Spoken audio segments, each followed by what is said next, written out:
नमस्कार। जय श्री राम, जय श्री कृष्ण। हमारी YouTube चैनल में आपका स्वागत है। हमारे इस वीडियो को लाइक करें, हमारी चैनल को सब्सक्राइब करें और ये वीडियो को ज़्यादा से ज़्यादा शेयर कीजिए ताकि आपके स्नेही मित्रों तक सही जानकारी पहुंचे और सही मार्गदर्शन मिले। अगर आपको हमारा ये वीडियो पसंद आता है, उससे कोई अच्छी जानकारी मिलती है और आपको अच्छी फीलिंग आती है तो स्क्रीन पर दिए गए QR कोड पे अपना योगदान अवश्य दीजिएगा। धन्यवाद। जब से शनि महाराज 29 मार्च को कुंभ राशि छोड़ के मीन राशि में प्रविष्ट हुए हैं, तभी से शनि महाराज की 7.5 और ढैया के बारे में बहुत कुछ बातें चलने लगी है। तो आज हम 7.5 ढैया और शनि महाराज के बारे में कुछ समझ प्राप्त करेंगे, कुछ जानकारी लेंगे और सही में 7.5 क्या होती है, उससे हमारे जीवन में क्या परिवर्तन आता है, क्या बदलाव आता है, क्या सीख मिलती है, क्या समझ मिलती है, ये समझेंगे। ग्रह मंडल के राजा है सूर्य नारायण। सूर्य नारायण के 2 पुत्र यम और शनि। यमराज को स्वर्गलोक का अधिपत्य दिया गया, वो नियमन करते हैं स्वर्गलोक का। कौन स्वर्ग में जाएगा, कौन नरक में जाएगा, वो यमराज नक्की करते हैं। और शनि महाराज को दिया गया इंद्रजन्य पृथ्वीलोक यानी मृत्युलोक का दंडाधिकारी न्यायाधीश बना गया, आधिपत्य दिया गया शनि महाराज को। अब शनि महाराज तो ठहरे कठोर न्यायाधीश। अब कठोर न्यायाधीश तो कर्मों की जो सजा देनी है वो देते हैं। अब कौन से कालखंड में ये कर्मों की सजा या फल, शुभ अशुभ फल भी हो सकता है, शुभ फल भी हो सकता है। कई लोगों को शनि महाराज 7.5 में कहां से कहां पहुंचा देते हैं और कई लोगों को आसमान से सीधे खाई, जमीन के अंदर पाताल में पहुंचा देते हैं। ये शनि महाराज के 7.5 का प्रभाव होता है। तो 7.5 साल का कालखंड, जिसे ज्योतिष की भाषा में और लोक बोली में 7.5 बोला जाता है, ये 7.5 सुनकर, ये 7.5 का नाम सुनकर अच्छों के पसीने छूट जाते हैं, हाथ पैर गीले ढीले हो जाते हैं। 7.5 साल का लंबा समय कैसे बीतेगा, कैसे पसार होगा, इसकी चिंता हमें, रातों की नींदें हराम हो जाती है लोगों की। और हमारे जो दैवज्ञ ज्योतिष महाशय, वो लोग 7.5 और ढैया के नाम से इतना डराते हैं कि आसमान हमारे पर टूट पड़ेगा, ऐसा होता है। हालांकि ज्योतिष के कई ग्रंथों में इसका निर्देश है कि शनि महाराज जब आपकी जन्म राशि से 12वीं राशि में प्रवेश करते हैं, तभी से 7.5 की शुरुआत होती है। 2.5 साल एक राशि में शनि महाराज रहते हैं। 12 राशि है, 12 राशि को पूरा चक्र जो करना होता है शनि महाराज को, उसमें 2.5 साल एक राशि में गिन के 30 साल की अवधि होती है। और मनुष्य का आयुष्य समझिए, उसको 30 यानी आयुष्य ज्यादा से ज्यादा 100 साल इंसान की आयु समझो तो 3 पनौती 7.5 लाइफ में आती है। चौथी को बहुत कम विरले कोई देख ही नहीं सकते जनरली तो, लेकिन 3 पनौती आती है। कुछ लोग 2 के बाद तीसरी में चले जाते हैं क्योंकि 80-90 की उम्र हो जाती है। तो समझिए कि 7.5 की शुरुआत होती है आपके जन्म चंद्र यानी आपकी जो चंद्र राशि है, उसमें नाम राशि गिनना नहीं है, ये ध्यान में रखिएगा। कुछ लोग बोलते हैं हमारा नाम महेश है, हमारी स्नेह राशि हो गई, लेकिन अगर जन्म चंद्र उनका कुंभ राशि का हुआ या जन्म चंद्र उनका मेष राशि का हुआ तो उसको मेष राशि से गिना जाएगा, नहीं कि महेश नाम है तो सिंह राशि से गिना जाएगा। इसका मतलब है आपकी जो जन्म की चंद्र राशि है उससे ही ये शनि महाराज की 7.5 गिनी जाएगी। अब राशि से 12वीं राशि में जब शनि महाराज प्रवेश करते हैं तो समझिए कि 7.5 की शुरुआत है। अब 2.5 साल उसमें रह के जब आपकी जन्म राशि में आता है तो वो 7.5 पनौती का मध्यकाल माना जाता है। और तीसरा है लास्ट, यानी आपकी राशि से दूसरी राशि में जाएगा। अगर मेष राशि है तो वृषभ में जब शनि महाराज जाएंगे तो वो 7.5 का लास्ट फेज माना जाता है, तृतीय पाद। तो प्रथम पाद जो होता है, पहला 2.5 साल, वो 7.5 मस्तक पे रहती है, खास करके दृष्टि होती है। यानी जिसको 7.5 लगी हो, पहला तबक्का हो, तो उस टाइम पे उसका सर यानी दिमाग खराब होने लगता है, आंखों से जो भी देखता है वो चीज उसके लिए तकलीफ वाली हो जाती है। ये प्रथम जो पाद है उसका प्रभाव है। अब दूसरा होता है वो छाती पे आएगा। छाती पे यानी उदर और छाती यानी जब शनि मध्य में हो, आपकी राशि में जब भ्रमण कर रहा हो, तब समझिए कि आपको हृदय में कुछ न कुछ पीड़ा होगी, यानी बीमारी होगी। ऐसा नहीं, चिंता होगी, क्लेश होगा, बेवजह की लोग आपको कुछ न कुछ बातें सुना के जाएंगे जिससे आपको बड़ा कष्ट होगा। उदर में रोग हो सकते हैं, यानी उदर के रोग, बीमारी वगैरह हो सकती है। तीसरा पाद जो है, यानी जन्म राशि के दूसरी राशि में जब शनि महाराज जाएंगे तो वो तृतीय यानी पैरों पे पनौती आई 7.5 का तीसरा पाद है। शनि महाराज का निवास उस समय पे पाद यानी पैरों में रहेगा। तो ये 3 पाद में इंसान को वो लास्ट जो होता है उसमें भागा दौड़ी होती है। अब समझिए कि युद्ध किया और जीत गए तो वो हम दौड़ते हैं। तो ये होता है कि लास्ट फेज जो होता है उसमें कभी कभी इंसान बहुत तरक्की कर लेता है, या तो पहले अगर प्रथम पाद में अच्छी प्रगति हुई तो लास्ट में समझ लो परेशानियां आनी है, भागा दौड़ी यानी छोड़ के भागना पड़ सकता है, वैराग्य आ जाता है, कुछ छोड़ने की इच्छा, सब छोड़ दो ऐसा मन हो जाता है। ये 7.5 का प्रभाव है। ये कर्मों का फल भोगने का समय है। ये इस जन्म के हो सकते हैं, अगले जन्म के हो सकते हैं, हमारे किए हो सकते हैं, या हमारे पुरखों के किए कर्म भी हो सकते हैं, जिसका फल शनि महाराज न्यायाधीश बनकर हमें देता है। ये लॉजिक में जाना नहीं है कि भाई हमारे पुरखों ने पाप किए हम क्यों भोगे, ऐसा होता नहीं है। क्योंकि आप उनकी प्रॉपर्टी खाते हो, उनकी जो मिल्कियत होती है वो तो आपको मिलती है, तो कभी कभी उनके दोष भी आपके ऊपर आ जाते हैं। तो कई लोग ऐसे साइंटिफिक विचारधारा, अरे कोई मतलब नहीं है भाई।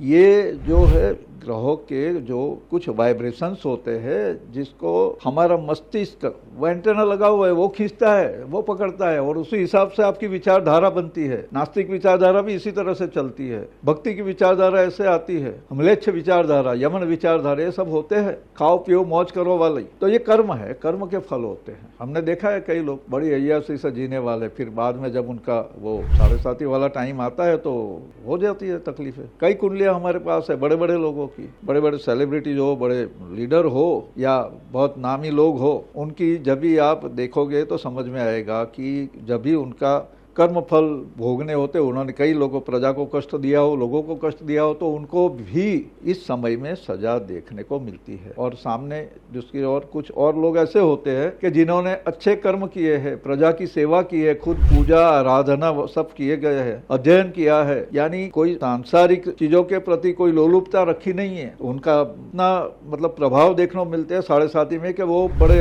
स्ट्रांग बन के बाहर आते हैं और पूरी प्रजा को, देश को, राष्ट्र को वो लोग मार्गदर्शन देते हैं और लीडरशिप देते हैं, नेतृत्व प्रदान करते हैं, और सबका भला होता है। यानी 7.5 ऐसा समय है जिसमें आदमी को, हमें आत्मचिंतन करना चाहिए, आत्म मंथन करना चाहिए। 7.5 ये है। अब क्योंकि ज्योतिष के आधार पे, ज्योतिष के ग्रंथों में शनि का ये 7.5 साल का भ्रमण कष्टदायी माना गया है। अवश्यम भावी, कष्ट आना ही है, तो हम डराने के लिए नहीं, लेकिन ये बताना जरूरी है कि कभी आपने गलत काम लाइफ में नहीं किया है, फिर भी 7.5 में इतनी परेशानियां क्यों आती है।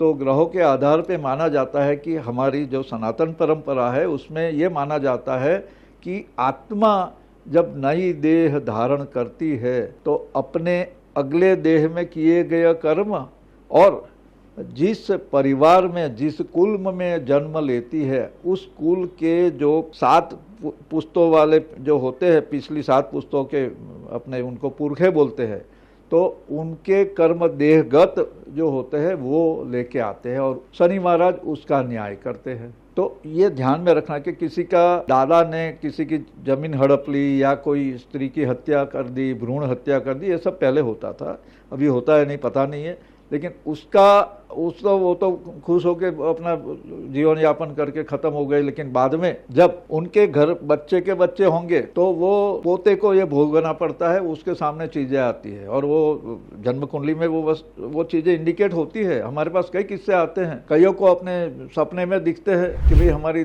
नानी दिखती है, हमारी दादी दिखती है, हमारा दादा दिखता है, या कोई ऐसे लोग दिखते हैं जिनको हम जानते हैं लेकिन हमें पता नहीं वो कौन है। 7.5 में ऐसे कर्मों का हिसाब किताब शनि महाराज देते हैं। अब हम समझते हैं जब शनि आपकी जन्म राशि से 12वीं राशि में जाएगा तो क्या क्या अशुभ प्रभाव डालेगा। डरना नहीं है, ये समय में सावधानी यही रखनी है कि हमने आत्ममंथन, आत्मचिंतन और जो भी शनि महाराज के प्रसन्नता के लिए जो हमने करना है, पूजा पाठ, ध्यान, मंत्र जाप या यज्ञ हवन, दान वगैरह करने होते हैं, वो करना चाहिए। वो इसके बारे में आपको बहुत ढेर सारी जानकारी मिल जाएगी। यहाँ हम इतना ही बताएंगे कि जब शनि आपकी राशि से 12वीं राशि में जाएंगे तब शनि के आधिपत्य और शनि के कारकत्व के विषयों में तकलीफ परेशानी शुरू हो जाती है। 12वें शनि में आंतरिक चिंता के कारण निद्रा पे विपरीत असर होती है, नींद नहीं आती, अनिद्रा की बीमारी लग जाती है। 12वां भोग स्थान है, यानी आप जो भोग भोगते हो तो उसमें आपको परेशानी होती है, उसमें विपरीत असर होती है। यानी 12वां स्थान शयन खंड का स्थान है, यानी अपने पत्नी के साथ के व्यवहार में, शयन खंड के व्यवहार में भी परेशानियां देखने को मिलती है, विपरीत असर होती है। शत्रु भय होता है, अगर अशुभ योग हो तो आपके ऊपर क्रिमिनल कार्यवाही, क्रिमिनल केस वगैरह हो सकते हैं, चाहे आप उसमें लिप्त हो, आपने किया हो ना किया हो। अगर केस वगैरह चल रहा है तो उसका अपने विरुद्ध में आएगा जजमेंट और कारावास भी हो सकता है। ये पैरों का स्थान है तो पैरों में तकलीफ भी होती है। 12वें स्थान से विदेश गमन देखा जाता है। कुछ लोग अगर विदेश चले गए हैं 7.5 से पहले और वहाँ 7.5 आ गई, शुरू हुई, तो वहाँ जाके परेशानियाँ देखने को मिलती है। हमने कई केस में देखे हैं। भोग का स्थान है शनि महाराज। यहाँ अगर आपने परस्त्री से संबंध किए या कुछ ऐसे कोई अफेयर में आप लिपटे तो समझिए उसमें बड़ी बदनामी और परेशानी दोनों हो सकती है। ये 12वां शनि है। 11वें शनि में कुछ भी हो गया होगा और बाद में चलाए तो ये होना है, ध्यान रखिए।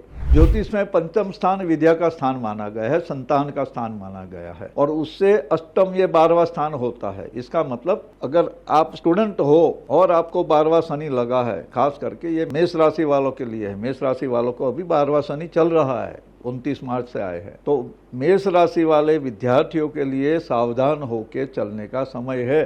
कोई ओवर कॉन्फिडेंस में जाना नहीं है। होता है ऐसा कि पढ़ाई का मन नहीं होता, नहीं पढ़ना है, या अपना दूसरी चीज़ों में मन जाता है कि भाई जैसे कि मोबाइल देखते रह गए या कुछ अपने पसंद की प्रवृत्ति में चले गए, दोस्तों के साथ घूमने पार्टी करने चले गए, ये हो सकता है। तो इससे बचना है। पंचम स्थान का दूसरा प्रभाव जो है वो संतान, यानी संतान को भी हानि होती है। और पढ़ाई करने वालों को जो स्मृति भ्रंश जिसको हम बोलते हैं कि एग्जाम के टाइम पे परफॉर्मेंस पूरा याद किया है और एग्जाम के टाइम पे पसीना छूट जाता है, लिख नहीं पाते, तो ये 12वां शनि जब चलता है तो ये होता है। स्टूडेंट को होता है कि एग्जाम की पूरी तैयारी की है और कोई वजह से एग्जाम कैंसिल हो जाती है या एग्जाम के समय पे पहुंच नहीं पाते, कुछ न कुछ अवरोध आ जाते हैं, घर में कोई घटना हो जाती है। अच्छा, दूसरा होता है कि अपनी बड़ी तैयारी की है, अच्छी विद्या शाखा में प्रवेश मिले उसके लिए, तो उससे कोई निम्न कक्षा की ABC है, उसमें C में हमें A पसंद है लेकिन C में जाना पड़े, ये सब चीज़ें 12वें शनि में होती है। जैसे हमने बताया कि 5वें से 8वां है 12वां स्थान, यानी संतान के बारे में कुछ न कुछ समस्या होती है। बच्चा अगर आपका छोटा है तो उसको बीमारी आ सकती है और बहुत अशुभ योग होते हैं। तो 12वें शनि के समय में संतति का नाश भी होता है। बहुत कम किस्से होते हैं लेकिन ये होता है। अब ये शनि का प्रभाव है। परिताप देना, क्रूरता ये शनि का स्वभाव है। तो बस ये 12वां शनि इस तरह से अपना दुष्प्रभाव का जाल फैलाता है, ये समझना है। सप्तम स्थान यानी अपने पार्टनर और अपनी लाइफ पार्टनर यानी पत्नी का स्थान, यहाँ से छठा स्थान ये 12वां स्थान। इसका मतलब ये हुआ कि शनि जब 12वें जाएगा, ये 7.5 का जो प्रथम पाद है उसकी बात चल रही है। तो शनि जब 12वें जाएगा तो समझिए कि अपने पार्टनर जो है उनके साथ कहीं न कहीं मिसअंडरस्टैंड हो सकती है।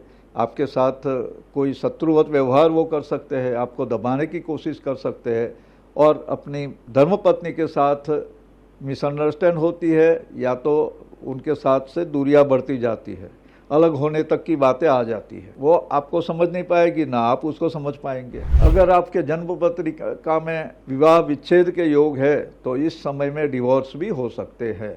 जो लोग नौकरीशुदा है या चेंज करना है, अपने आप को कहीं और जगह पे स्थलांतर करके जाना है, तो ये समय में 12वें शनि में किया गया स्थलांतर दुखदायक होता है।